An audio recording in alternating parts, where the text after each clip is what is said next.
milestone of my next hundreds milestone. Because I thought it was really cool when I got to 100, and now I'm like twice as much as that. That's crazy, thinking that I have twice as many subscribers as I do when I got to 100. I don't know, that's just really weird to me. So this feels like, to me, this feels like just a pretty big milestone. It seems like a pretty big deal. And I would like to 200 different humans sub, and all 200 are male. Yeah, see, there, that's actually impossible. So I know that YouTube messed up there. Yeah. So this is a big deal to me, that there are 200 people, approximately 200 people who actually are entertained by my content enough to want to subscribe and watch it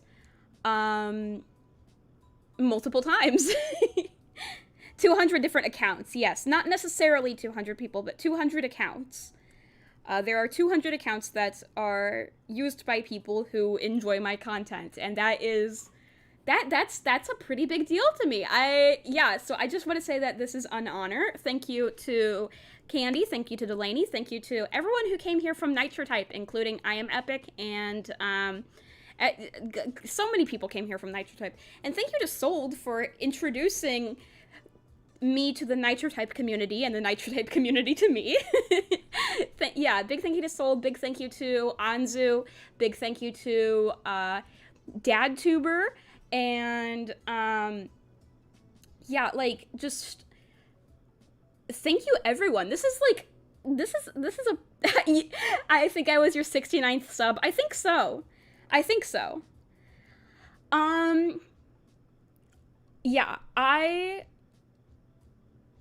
Yeah, you probably were. and yeah, thank you to you and to everyone who's been here from, like, really, really early on. Like, Jonathan and Vad were some of my first subscribers, and they're still watching routinely. They're still here. Huge thank you to you guys. So yeah, this is a big deal to me. I feel like this is a pretty big milestone, because, like,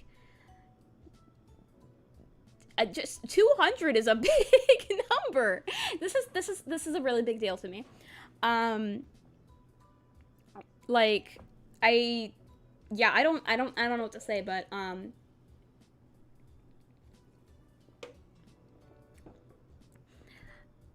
getting to 100 subscribers was a big deal for me, and the fact that I was able to do that again, get to 100 subscribers twice, I'm very proud of that. And I'm very thankful for everyone who helped me get to that. So yeah, this is a big deal. And as promised, I will reveal more outfits. I will do that. Not tonight, because I actually have not purchased the outfits yet or put them into VRoid, and I will do that. Okay, yeah, not tonight, but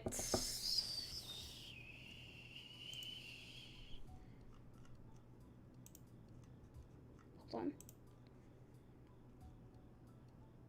Okay, tomorrow night I'm doing the Monster Prom stream with Tui, and then I have It Takes Two, and then I have Life is Strange. So maybe I could reveal the new outfits on maybe tomorrow, or maybe Saturday.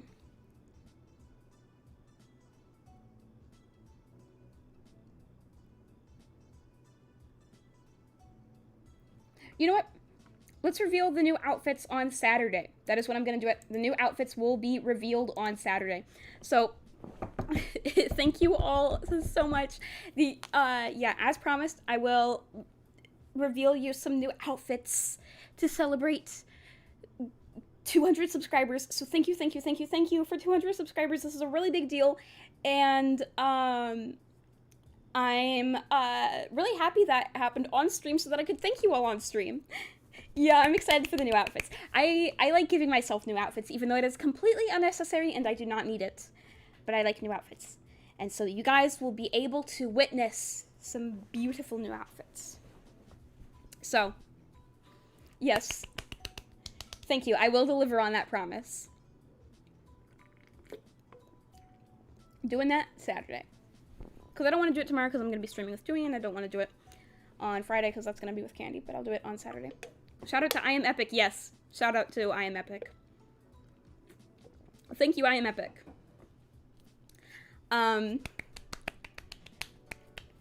Yeah, I'm really happy about this. This is really cool. I gotta do a little dance. I'll do a little. I need to do a little of this, because this is how I feel right now. I'm like, yeah, boy.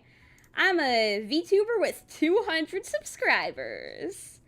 This is my 200 subscribers dance. Got a #1 victory royale. Yeah, Fortnite, we're about to get down. Do a gay little dance.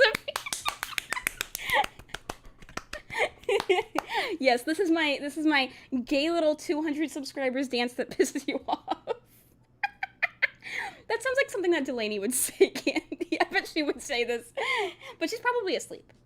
Delaney, go sleepies. Okay. Yeah, I don't know what to say. Copyright song? What song's a copyright song? Me and Delaney are kindred spirits. Yeah, you actually remind me a lot of Delaney. You and Delaney are very similar. Maybe that's why I like you both so much. Woo! Doing my dance. Wee! But yes, I would like to just say that, getting 100 more subscribers is a very big deal to me, and I hope that I'm grateful that you guys have stuck with me to this point, and I hope that you will stick with me for the next 100 subscribers. Here's hoping we can get to 300. Boy. And that's the end of my speech. I don't know. I didn't plan a speech. Pew, pew, pew, pew, pew. Yeah, but anyway, I just want to say that this means a lot to me, but I don't know how to express that. Pew, pew. Pew, pew, pew, pew, pew.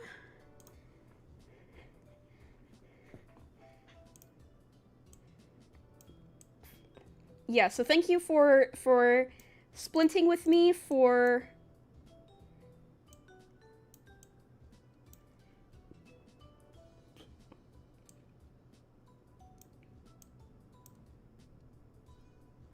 this is so poggers. Can we get 3,000 subs?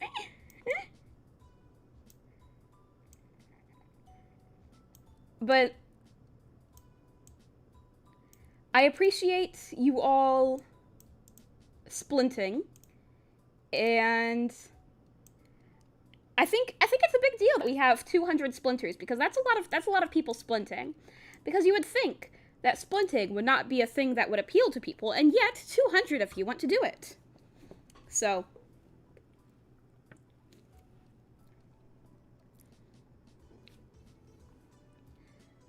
what is splinting? When do we get to see the B side of your 707 body pillow? You don't.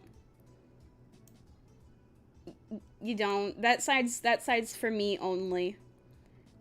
No one else is allowed to see that side. Hold on, I gotta make a tweet. We just reached 200 subscribers on stream. Thank you, everyone. Gotta add some emojis. There, I'm putting a little emoji.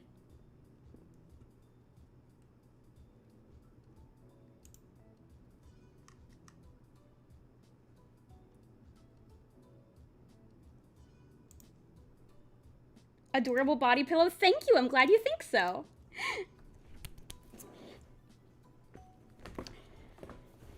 But yeah, anyway, let's let's get back to talking about this man who shops at Hot Topic.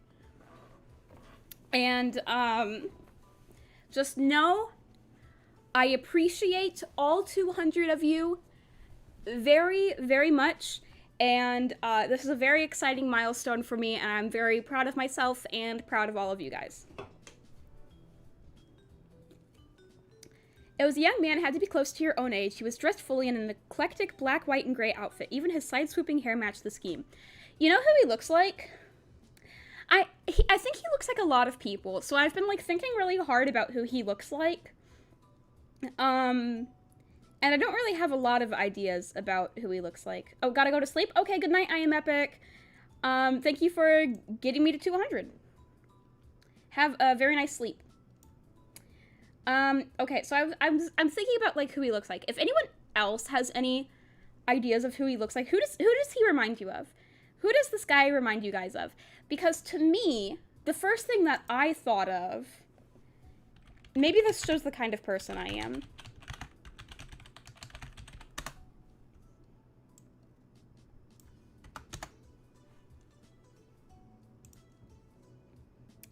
Yeah, I gotta show you guys really quick who he reminds me of.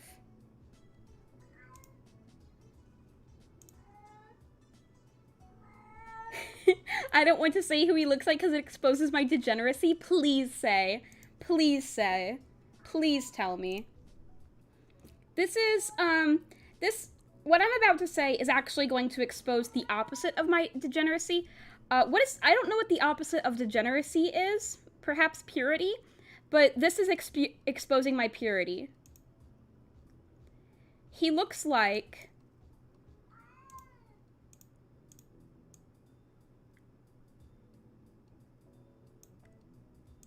He looks like Princess Ivy from Sophia the First. Yeah, this is exposing my purity. So, Samantha has purity exposed. But I'm actually a big fan of Sophia the First. And I'm weak.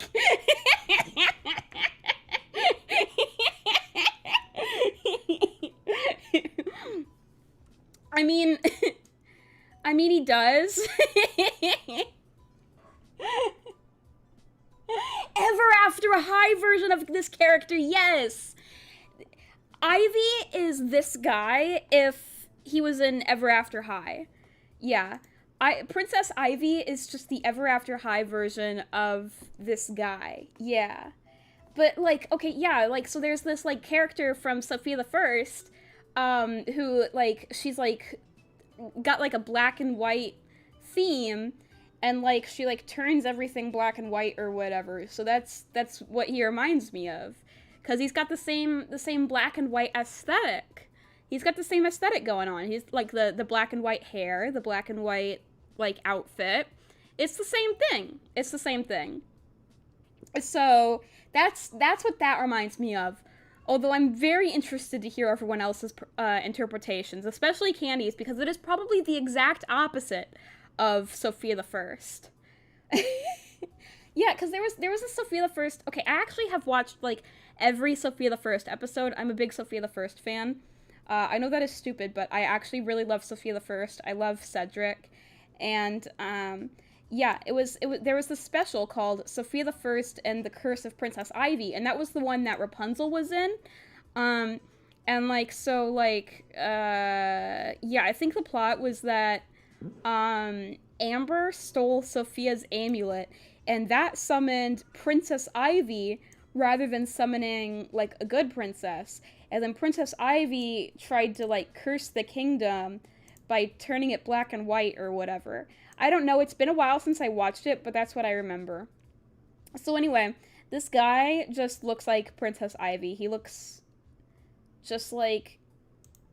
He just looks like her. Exact same aesthetic going on. Exact same thing. I'm curious about other interpretations, though, because He gives me Death the Kid vibes, which I truly hate to say because it means I have to admit I watched Soul Eater.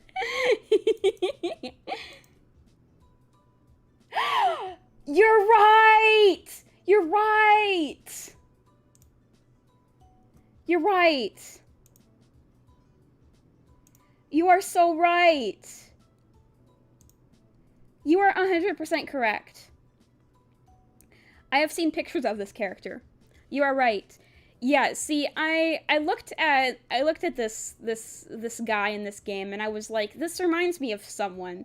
I don't know what. The closest thing I can think of is Princess Ivy, but yes, this is Don't show it, no, please. But you're right. You're right though. You are completely right. They have the same aesthetic. It's the same. He looks like this guy and Princess Ivy. You're right.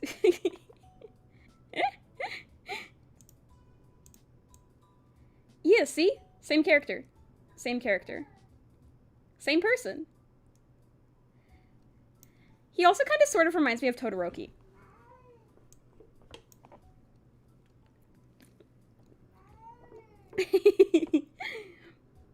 But anyway.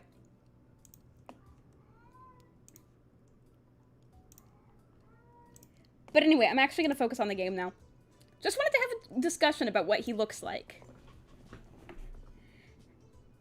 You just say that because he has two-toned hair. Yeah, exactly. I mean, because whenever I think of two-toned hair, I think of Todoroki. Because I just have a small cat girl brain, and my small cat girl brain is like Todoroki hair. Okay. It was a young man, had to be close to your own age. He was dressed fully in an eclectic black, white, and gray outfit. Even his side-swooping hair matched the scheme. The only other pop of color was from something that couldn't easily be fashioned into submission. A pair of dark brown eyes which you caught when he looked over at his audience. Hello, folks. Folks. Who might you be? We're the neighbors. The smile already... look at his smirk. I bet Candy's into that. The smile already prominent on his face curled further. It was cocky, but you didn't get the impression it meant something adverse. Hallelujah. You and Cove shared a familiar look with one another, bewildered even further. What is your guess as to what his name is? Because I have no clue what his name is going to be. But, like, what does he look like to you? What does it look like his name would be? What do you think his name's gonna be? The color coordinated... Candy's reaction. Oh my god. The color-coordinated man left it there, however, and with a firm click, he shut the door of his ride. Then he turned back to you to retrieve a large, unsurprisingly black suitcase out of the trunk. Continuing on with his own business, he strolled forward and lightly tapped on the driver's side window with his knuckles, asking for them to roll it down. When it opened, he leaned down and rested his arm on the edge. You assumed he was thanking the driver for getting him there, considering he slipped them a tip during the brief chat. They shook hands, and then he pushed himself up and away from the taxi with both arms, giving the driver room to leave. The taxi pulled away, rolling carefully down the road and out of sight around a corner. The new renter had officially arrived. Oh, I don't like... Why do his eyes look like they're too far apart? His eyes look like they're too far apart. If his name doesn't say black or white in another language, I will be shocked. Yeah. I don't like his face. I don't like his face. He left his suitcase on the ground out of the way of the street and sauntered over your way with the confidence of someone who had been invited to join. Oh my god, Cove is a lot taller than him. Cove finally stood up to greet this person. You followed suit. I'm Baxter Ward. Baxter Ward. Girl boss baby. Baxter Ward. Baxter Ward. Baxter. Baxter. Sure, okay. Baxter. Sure, whatever. He looks like a Baxter. I'll take it. He's a Baxter. That's a Baxter if I've ever seen one. It's excellent to meet you, neighbors. He does remind me of Girl Boss Baby in a way. Yeah, I don't know why, but he does. You were standing on the side he was approaching from. When Baxter got close enough, he offered his hand to you first. I don't know if I want to touch his hands. I bet he's got girl boss baby. You can hug him? You can hug him? That is something you can do? You can choose to hug him. No! No! You shook it. You offered to low-five him. You held your arms open to offer a hug instead. You kept your distance. This one is tempting, but I feel like I should shake his hand to be polite. Fine, I'll shake his hand. Baxter gripped your hand firmly to give a satisfying shake. I don't like him. Hi, Baxter, I'm Samantha. Hey, Samantha, I'm quite keen on getting to know you better this summer. We could be good friends. From your other side, Cove made a sudden sputtering noise. I thought that said a sudden splinting noise. Are there multiple love interests in this game or something? I mean, I think it's supposed to be just Cove, but then they introduce other characters that seem like they could be love interests. Like, I think... I don't know if Derek is supposed to be a love interest or not. I don't know. It's weird. I think... Yeah, I don't know. I think it's supposed to just be Cove, but it's kind of hard to tell. It's kind of weird. And you are? He lifted his hand out to Cove next. Cove shook his head, still eyeing Baxter carefully. I mean, yeah, fair enough. I was very hesitant to shake his hand. I'm Cove. Baxter's whole demeanor lit up for unknown reasons. His eyes shone as he studied Cove a moment. Now wait, is that a nickname or your real name? You're the one with the name Baxter. You can't make fun of other people's names. It's just my name. Cove spoke mildly, having given that explanation many times in the past, but it clearly charmed Baxter all the same. He tossed his head to one side with a laugh. Your parents knew exactly what they were doing. I can't imagine a more fitting name for the face I'm seeing. Cove, that's gorgeous. What? It's really not. He's taken! I can say that! I can say he's taken. No, I agree, it suits you. Hey, only I get to fluster him. That's a lot considering you're talking to a stranger, Baxter. You didn't know what to say. I'm saying he's taken. I'm saying it. He's taken. That's disappointing, but not surprising. I'm guessing he's yours. Baxter is so gay. Yes! Why did he say it like that? Samantha is my girlfriend. Yes, I am. And that's crushing, but makes sense. I got here too late, obviously. Though really, I didn't mean to intrude on anything you have. Oh my god, this guy. This guy. Can you imagine? Can you imagine if Cove leaves me for him? I'm patently stepping on anyone's toes. He chuckled to himself. It seemed like there was some extra meaning hidden there in his words, and you noticed that Cove raised an eyebrow picking up on that too. Baxter didn't even open his eyes to see your faces to know he had some filling to do. He stood up straighter, striking a slight pose with the position of his feet. That's what Girl Boss Baby does! Girl Boss Baby poses his feet. Oh, okay, I didn't mean to do that, but I'll save. I'm a ballroom dancer, hence the phrasing. This guy is obnoxious. He's so obnoxious. I don't like him. You know, Candy, you must have a type, because you like this guy and you like Girl Boss Baby. Of course, the person I'm interested in is gay. Oh, I don't know much about dancing, but that's pretty cool. It's not hard once you get the basics down. Cove didn't look convinced at all. Baxter took that as a cue to keep talking. Well, he grinned in a way that was rapidly becoming familiar to you. If either of you are ever looking for a partner, I'm available. I'm sorry, the phrasing. Bisexual king. Bisexual king, we stan. I'll pass. Cove peeked at you, smiling softly. You felt his familiar touch as he squeezed your hand for a moment. There's only one person I'd want to dance with, sorry. Oh, Cove is just saying over and over, hey, this is my girlfriend, hey, this is my girlfriend. Well, he's behind, I have a chance. I can accept that. I'll take you up on that offer sometime. I'd rather not. You didn't answer the question exactly. Cove is the guy I'd dance with. Yeah, okay. Yeah, I'm saying Cove and I are in a monogamous heterosexual relationship, and don't you dare try to ruin it with your homosexual ways. I'm choking. Baxter smiled and nodded understandingly, letting the subject go. After that, there was a lull in conversation, and Cove attempted to fill it. What made you decide on Sunset Bird? Oh, yes. Well, my parents rented a condo, so I had a place to stay while I'm off for a semester from college and not living in the dorms.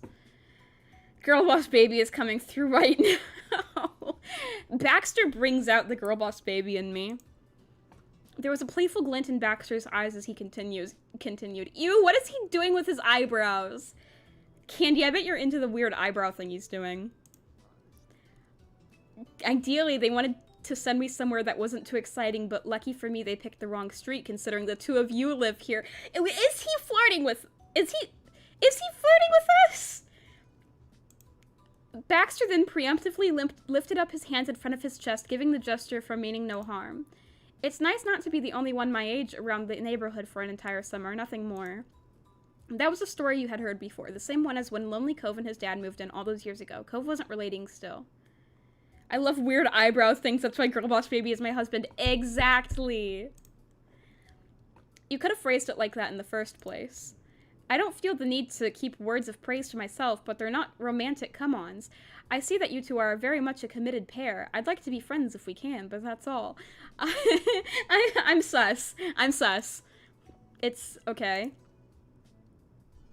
It doesn't bother me. I'd appreciate it if you didn't do that with me. I'm finding it pretty entertaining. Okay, to be honest, I am. I really am. You probably annoy a lot of people. You stood there unsure of how to react. I am finding it pretty entertaining. This is very entertaining. Baxter laughed at that.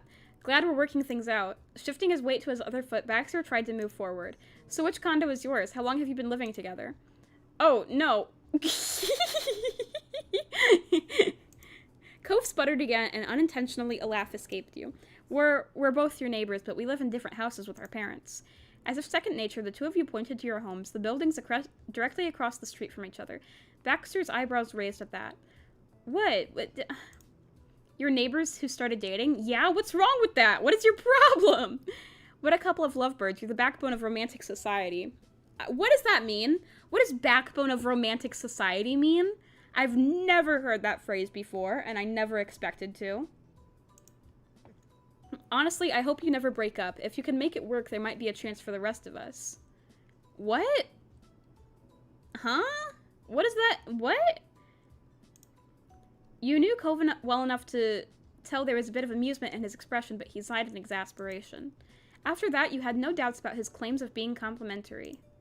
You were really starting to get a kick out of it. Well, if either of you are free, I'd be thrilled to hang out this summer, but we can save the schedule talk for later. I should get my things inside. This guy is weird. This guy's weird.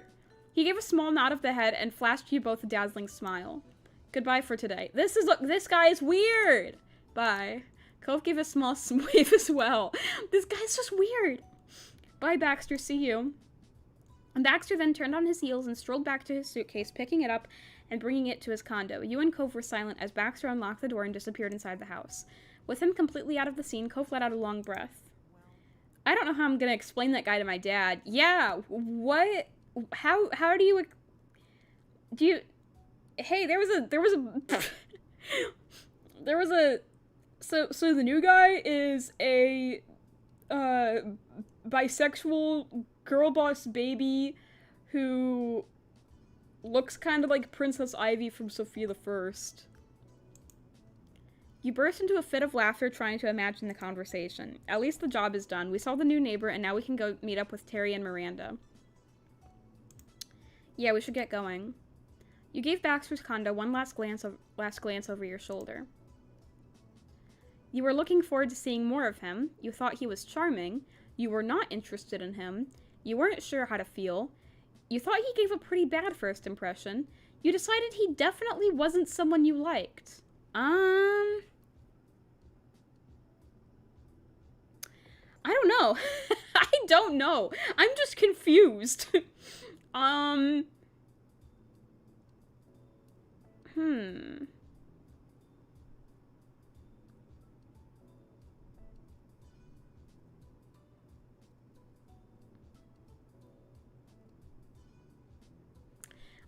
give a pretty bad first impression. I think he's kind of a, I think he's sort of, I'm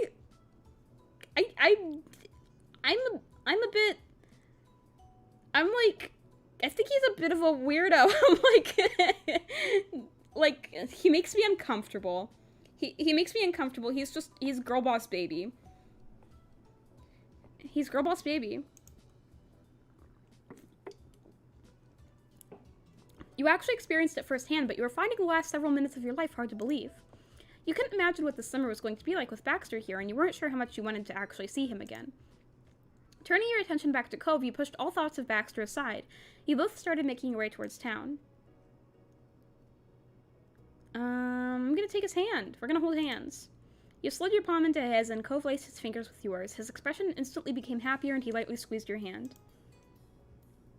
A little while later, you and Cove reached a main street in town. All of a sudden, you stopped walking. What's wrong? I think I heard my phone. You dug your cell phone out and looked at it with a satisfied grin. There was a new message. Before you could read it, you were distracted by a small, amused noise from Cove. His head was slightly tilted to the side as he carefully looked at your old keychain. Does he not know I put it on my phone? I can't believe you still have that.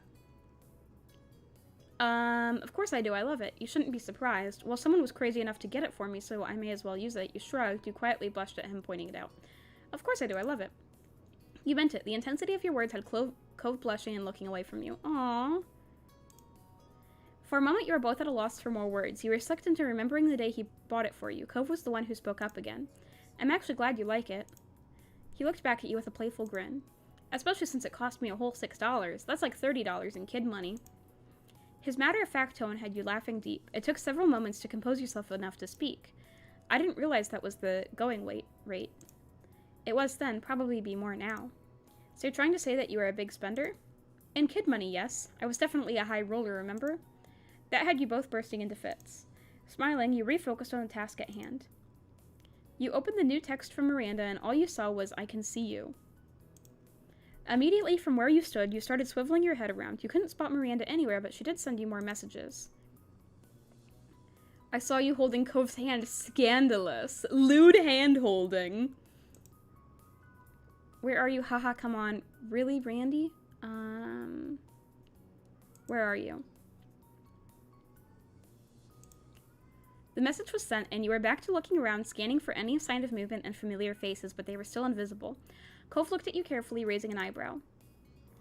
Miranda, come on out. You cited the ridiculousness. You burst into laughter at her antics. You sent your own joking text. You grabbed onto Cove again, wanting to show Miranda how scandalous he could be. I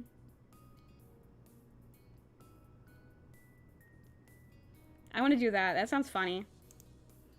At once, you hooked your arms around his neck, still holding your phone, and brought him even closer to you. He blushed and gave you a look mixed with amusement and confusion. Seriously, Samantha, what did that message even say? Before you could even begin explaining anything to Cove, you both snapped your attention to the yelling from across the street. And there you saw Miranda and Terry coming out from behind the backside wall of the grocery store. They both started waving widely to draw even more attention to themselves. Oh. With your friend's grand entrance made, Cove seemed to realize the joke. You smiled with a sigh, and you let him go for the moment, chuckling. I want to know what Miranda and Terry look like, because I haven't gotten to see them. Cove took a step in the direction. Grinning, he put his hands around his mouth to better project his message across the street. Hey!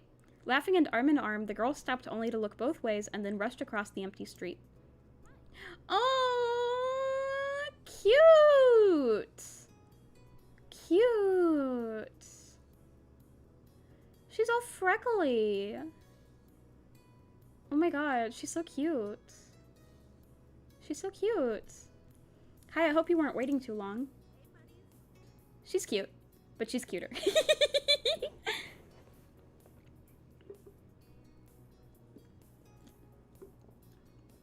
Hey, buddies. Hi. Hi. That joke was not funny. I'm amazed. How did you appear out of nowhere like that? Hey, I'm so happy to see you two. I thought you both knew better than to jaywalk. Wordlessly, you waved. Hi.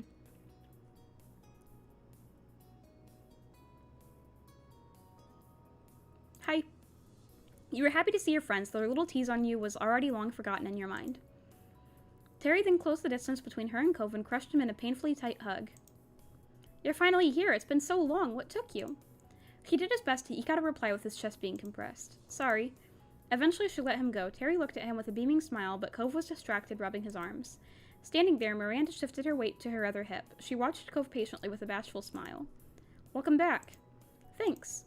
It finally felt official. Everyone was together in one place. From here, you weren't sure how often you would have another afternoon like this again. They didn't either. Cove. Terry poked Cove square in the chest. You're gonna have to get me your schedule by this time yesterday. Not really possible, Terry, but I can say as soon as I know. So far, work hasn't said anything, but I can tell you I'm busy with Orca activities. When Cove wasn't at his part-time job or pursuing his academic interests, he volunteered for the Ocean Restoration California Affiliation, Orca. The group focused on cleaning up beaches and removing pollution from the ocean. Cove always loved the sea. It didn't surprise you one bit when he started getting involved with them.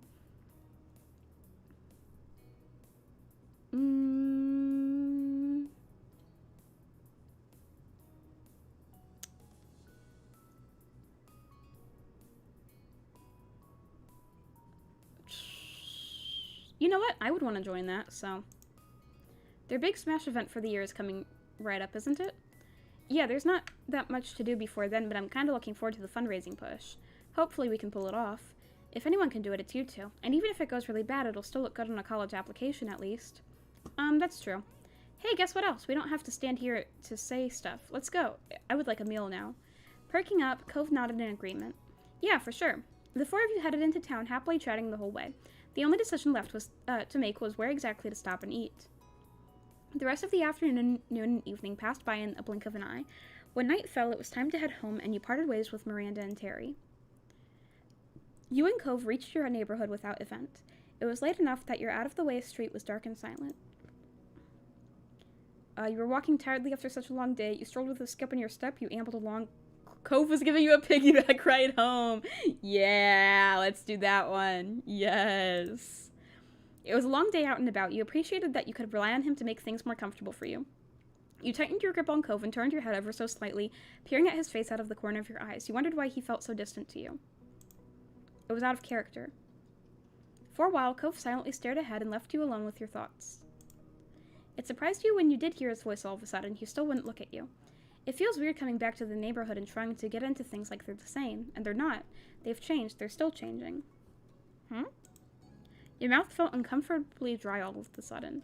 It was true. The things that kept the people you knew together were starting to disappear. Each person had to make their own priorities and their own path now that it wasn't set for them. You thought about your own immediate future. If you had to choose in this very moment, you wanted...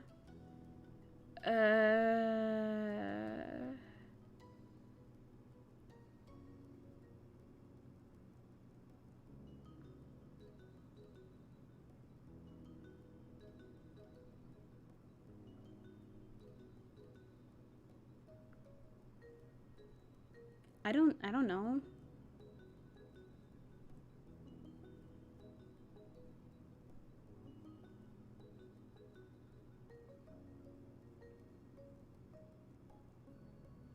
I don't know.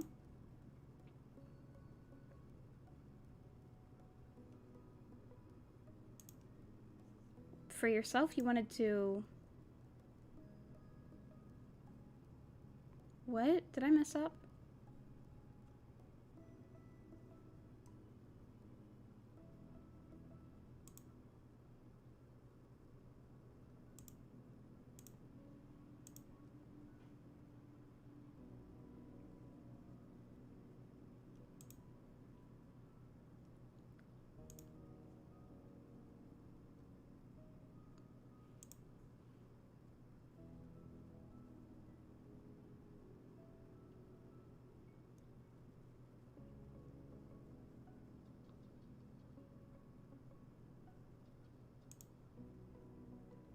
Yeah, I don't know. I feel like I was supposed to choose more for that, but I kind of just clicked on whatever.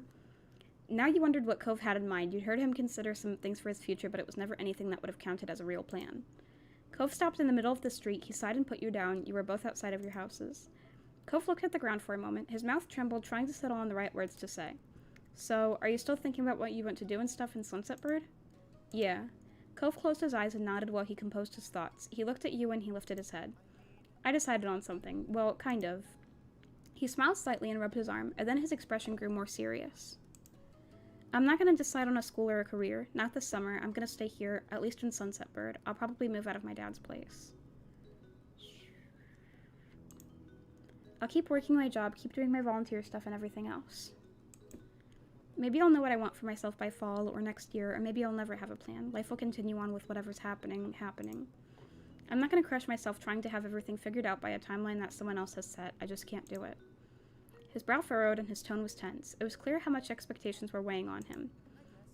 I guess it'll be me and you right here for a little while longer. His eyes were glossy. You weren't going to be separated, and that meant a very great deal to him.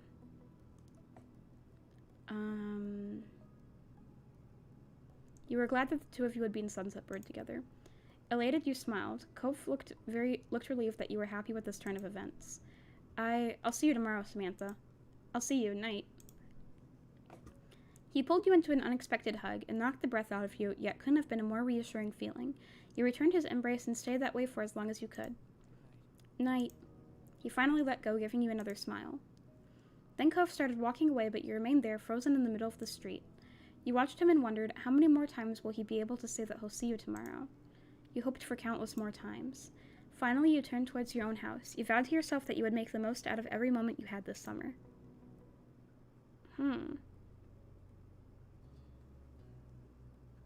Okay. Let's see. What...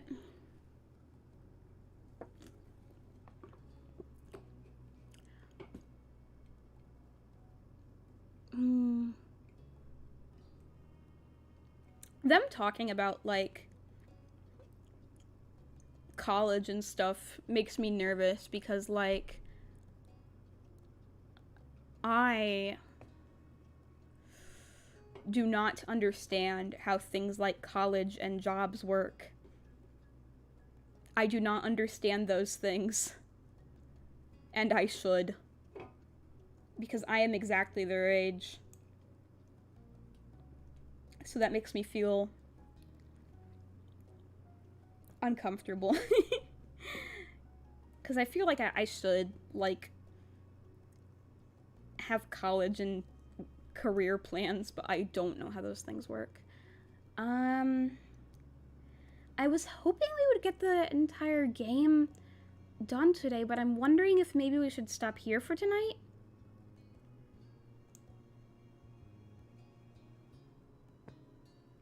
Maybe this would be a good place to stop for tonight. How long were my other streams where I played this game?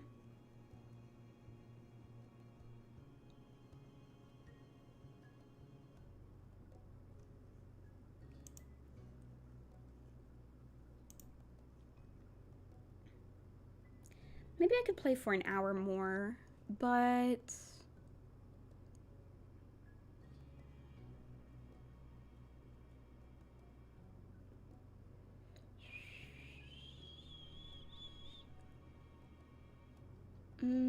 that would only... I wouldn't be able to get through all of these moments in an hour.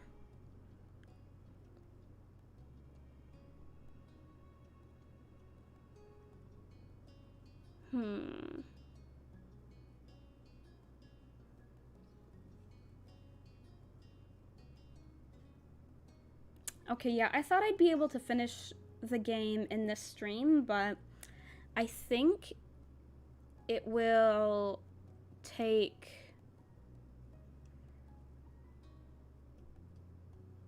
the rest of... yeah, I don't think I'll be able to finish it tonight. So I think I'll do one more stream where I do all of these moments and the rest of step 3 and the ending, and then I'll finish the game. So I think I need one more stream to finish the game. So yeah, I think I'm going to end this here for tonight. Let me remember to save, because if I don't remember to save, that'll be bad.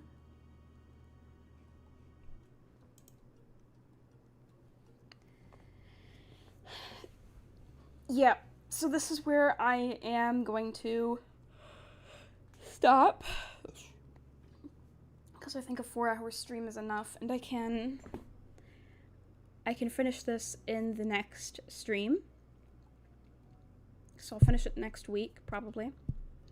And, yeah, I would once again like to say that I'm very happy that we got to 200 subscribers. So look forward to the outfit reveal for that on Saturday. And I will see you guys tomorrow for Monster Prom. Tui is going to teach me how to play that game. So, yeah, that's it. I need to take a shower and then go to bed because I'm going to hang out with Delaney tomorrow. Yep, so good night. I'll see you guys. Bye-bye.